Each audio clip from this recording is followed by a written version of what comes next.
Okay, so here is there's a hair on my screen. Here is a long overdue Life with Lynda report. It's been a while since I've done it. I just finished a whole lot of work, already made three other videos and went, oh, hey, yeah, let's go ahead and knock this one out. But I started my coffee brewing thinking I was just going to sit. So we get to see me drinking coffee during this one because coffee. Okay, so let's see what has been happening in the life of Lynda for the past few months. I do not recall exactly what I last recorded. So this will be quite a few different updates. Okay, number one. Um, I know I've done one since the divorce, and I am involved with Chris, and it's going well.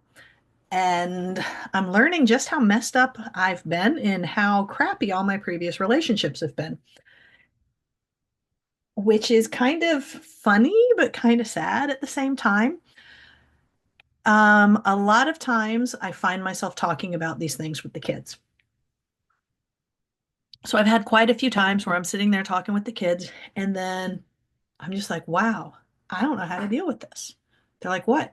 Like, I am involved with somebody who not only has a job, has a career, um, financially stable, always works, and I don't mean overwork, but like proper work, stays employed, and legit does not need anything from me. Um, I don't help pay his bills. I don't have to make his appointments for him.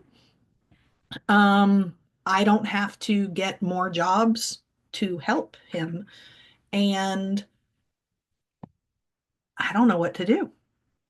It's a really dumb thing to be stressed over, but I don't understand. So we're finding out that I have absolutely no idea um, what I bring to a relationship if I am not the one doing everything.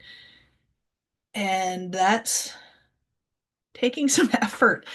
It's a good thing. Without a doubt, it's a good thing. But I don't know how to, I don't know.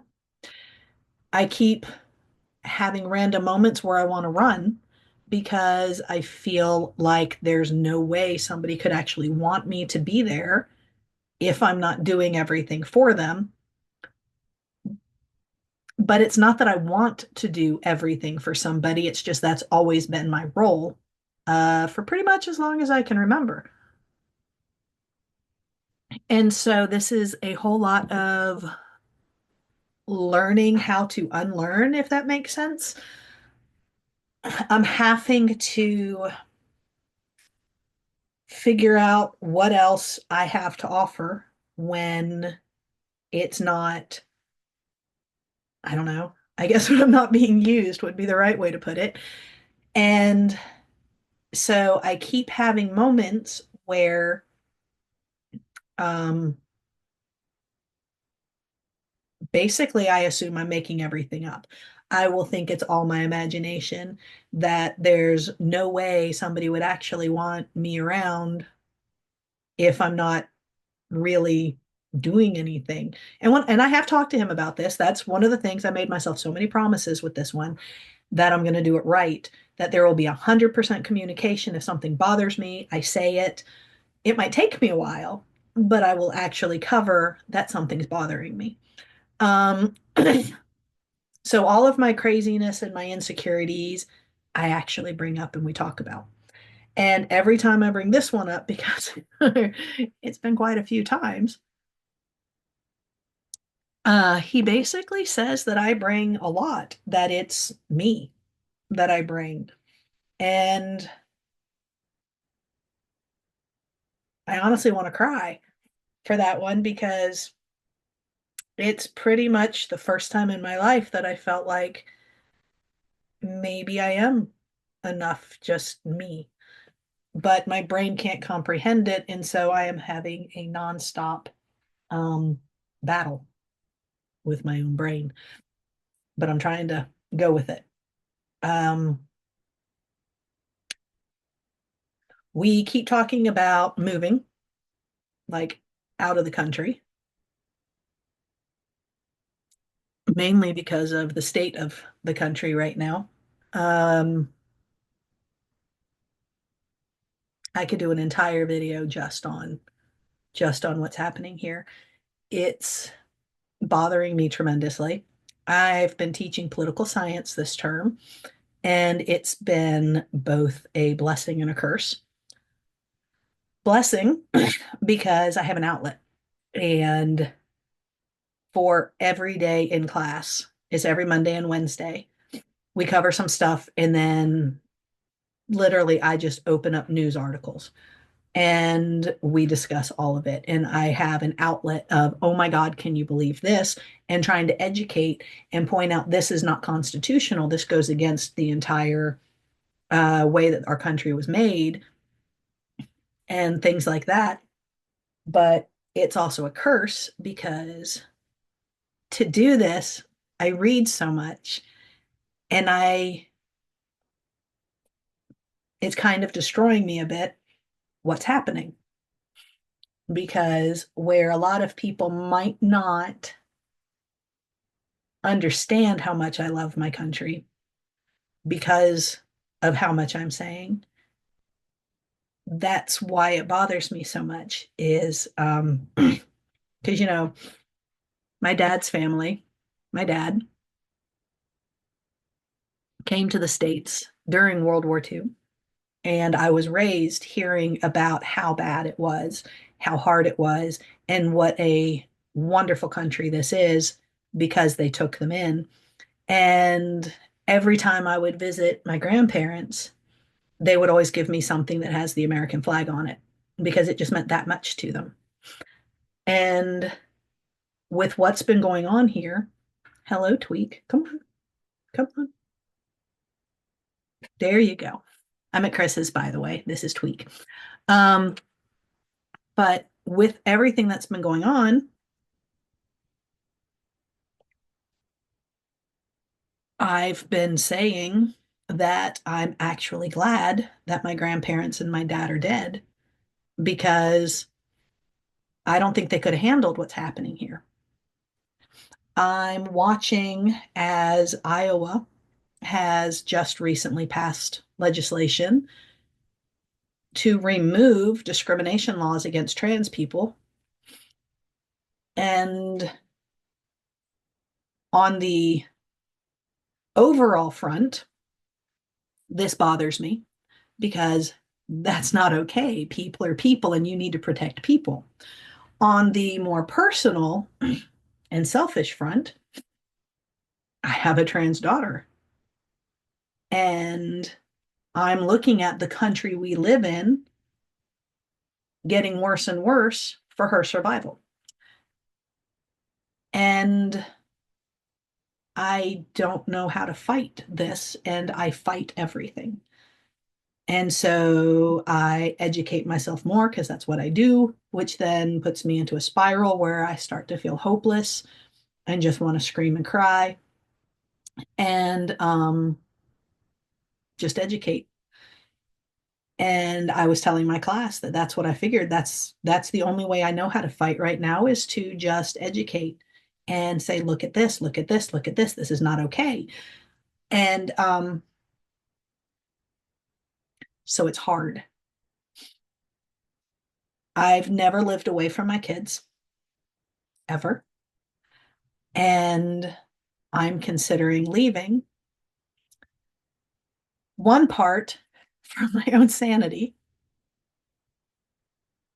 another part to try to have a safety place for Isabel for if and when things get bad, there's a place for her to go to be safe.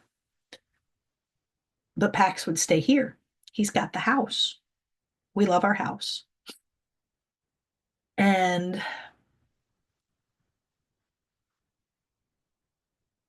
I don't know how to deal.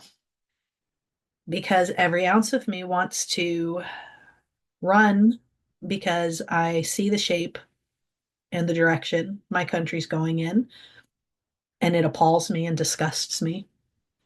I'm watching as we now have the first kid to die of the measles in over a decade, um, because people are so convinced, because of the ridiculous conspiracy theories and everything, that vaccines are evil. I'm seeing all of our departments get slashed and gutted. They're like on the chopping block right now is which flu strains to follow to make our vaccine for later this year. I don't know if I'm going to have to go to other countries to get vaccinations and medication. Um, it's like a nightmare. I'm living in a country that used to be founded on bring us your weak, bring us your poor. And now it's get the heck out. You're not American enough, which basically means you're not white enough. I'm living in a country that used to value education and was one of the front runners in the science industry. And now it's nothing but conspiracy theories and greed and bigotry. And I don't know how to I don't know how to deal with it. And so that's causing me to melt down a bit. Um, I don't know where I'm going to end up. I would just like to be somewhere safe and somewhere where I feel like I, as a human, I, as a female, and I, as a science person and educator, actually matters. Oh, and let's throw in the disability stuff too, because all that's getting slashed. According to our current administration, having asthma, ADHD, autism, all of which I have, that's not American.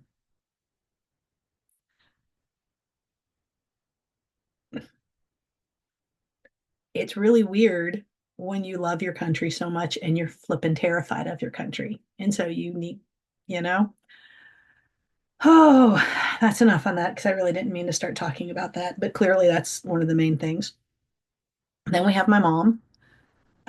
She's trying, we'll put it that way. We've had months of every time I would go to her house, it looks like there was a flippin' explosion. 2 weeks ago, I went there to see her, and the manager of the apartment complex pulled me aside to let me know about them having an inspection and the state of my mom's apartment. It felt like the principal was pulling me aside to tell me about how bad my child had been. And when I got up to her apartment, valid. It was the worst I'd seen in a while. So I at least cleaned the kitchen, took a picture, and showed the manager before I left. That was on a Friday. Then Monday, the 17th, I think it was, um, I show up. Explosion in there, basically, is what it looks like. And my mom had been having bleeding off and on for a couple of days. And so I had to take her to the ER where we found out her hemoglobin was at 5 and normal for a woman is 12. She got admitted, obviously. She ended up having to get 3 bags of blood and a whole bunch of iron infusion and stuff like that. She did look better afterwards, but I took that time to completely clean her apartment and organize and stuff. And I took pictures and I showed the manager so she could see how that was. And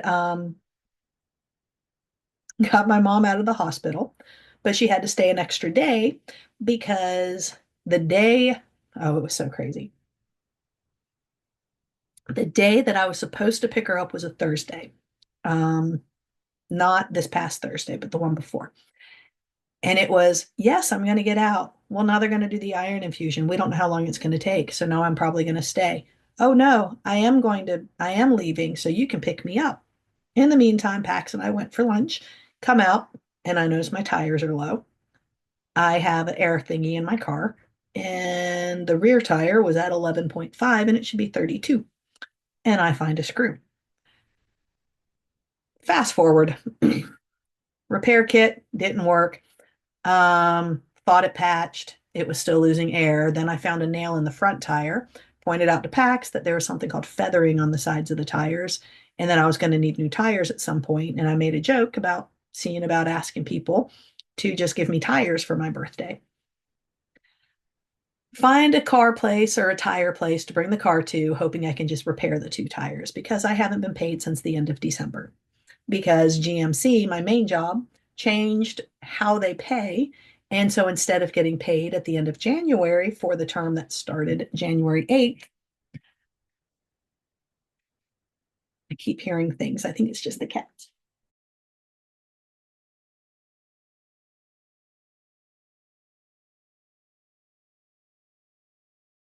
Okay, so it's the next day.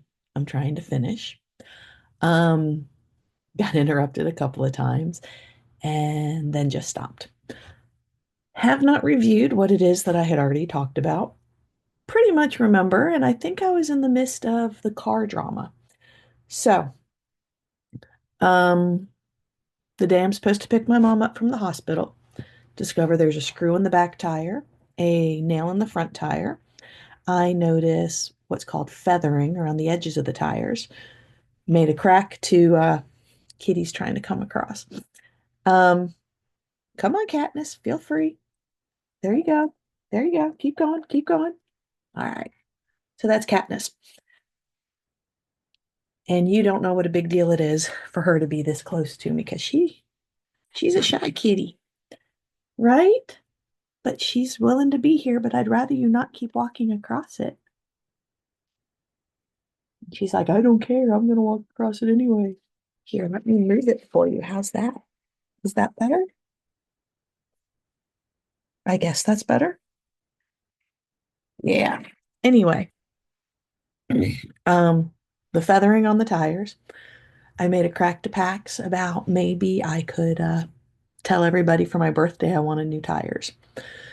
But since there were two tire issues and the one that we patched um, was still losing air, meant we didn't actually properly fix it. So found a tire place, brought the car there, hoping I could just get the two tires repaired. But because of the feathering, can't get them repaired. They have to be replaced. I hadn't gotten paid since the last day of December, and this is halfway through February, a little over halfway through February. I have nothing, and Pax is going to try to fit the bill with whatever he has. Kitty. And then they come back and they tell me that I also need rear brakes, and that was going to be like 1,000 something. And I just kept telling them, tell me just about the tires, just the tires. It's all I want to know. But then, of course, you also need an alignment. About to cry, texting Chris, telling him if they tell me one more thing's wrong with my car, I'm going to puke. Just going to throw up right there in the tire shop. They're going ahead, replace the tires, do the alignment, and then the mechanic comes out. And he says, I need you to come with me. And I went, no. And he goes, no, seriously, there's something I need to show you. I was like, no. Eventually, obviously, I did go with him. And it turns out that I've been driving on a broken strut. And I knew that when I would turn the wheel a little too much, you would hear the noise. So I just stopped turning my wheel that much. And that was the funny part because Chris had been in the car a few times with that. And I told him I thought it was a strut, but can't deal with that right now. And he said, well, then what are you going to do? And I said, I'm not going to turn the wheel that hard anymore. He said, Lynda, that's not how you do it. I said, welcome to being poor. So it was kind of funny until he then shows me how much you can move that front tire like that, which is not good and not safe. So ended up having to get two new tires, alignment, and the repaired strut. So I couldn't pick my mom up from the hospital until the next day. And there you go. So that's the update on the car. Still haven't gotten the rear brakes because there was no way I could do all of that right then. So I've got front brakes. That'll just have to suffice for now. Um, can't tell you how happy I am to be able to just turn my car and it doesn't make that noise. So that's pretty cool. Let's see. I got my mom back from the hospital and she seems, for lack of a better phrase, muted, but she's trying. Um, I was there Thursday and it looks like she's trying to keep the apartment clean. So that was cool. She even made her bed. And so I told her what a good job she's doing. And I have to keep reminding myself, even though she's my mom, I have to treat her more like a little kid, which seems weird, but it's kind of what I have to do. Because that's more of her mentality right now. We watched Survivor and did a puzzle, and she was super happy. And I'm trying to figure out this week what to do. Her birthday is March 8th. She's about to be 82. And that night, Chris and I are flying to England, and I still haven't told her I'm going because this past year, every single time I had a big trip planned, she ended up in the hospital. So I haven't told her yet, but it seems wrong to not tell her, you know? And I'm trying to figure out when to tell her and how, because I don't like lying. And I need to tell her because I won't be seeing her obviously that week. Um, but it's just, odd. I don't know whether or not I should just mention it on her birthday, but we'll figure that out. And let's see. I work a lot. I would like to not work as much, but I don't know how not to. And that's something I'm working on. Today, this is the only official thing I'm doing is finishing this video because I'm not doing any news today. Last night, as news kept rolling in, yeah, that's why I need to take a break from it. Because even as I start to say it, my heart starts to race and I start to get lightheaded. But that's literally what's happening because of what's going on in my country here. And the more I hear, the more I just start to, I can't take it. And so I have to take a break from all of it. I want to walk today, but I might not even take a walk today, you know? I'm about to go have another cup of coffee and just chill. I used to always say vegetate, but I don't know, Sophia, if you've ever heard that phrase. So that's why I stuck with chill. Vegetate would be like a vegetable, like just lay there, just so you know. Um, let's see. Isabel officially got her name changed. So she is now legally Isabel Haya Bernhardt. There you go. Um, still need to get a whole bunch of other paperwork done and needs like the passport and everything so she can get the heck out of Dodge when needed. Pax is doing well. I'm still pushing for him to register and take the test to become a master electrician. That would, I think, would be the best thing for him, but he's scared. And I keep reminding him he's so flippin' smart. He'll do fine. But it's just been a minute since he's, done the test stuff. Osiris is fat as ever, and he's my little sweetie. And I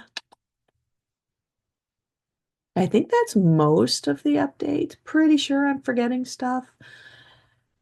But yeah, I think that's it. I'm about to just wrap this up so then I can process it, post it for you, and have my coffee.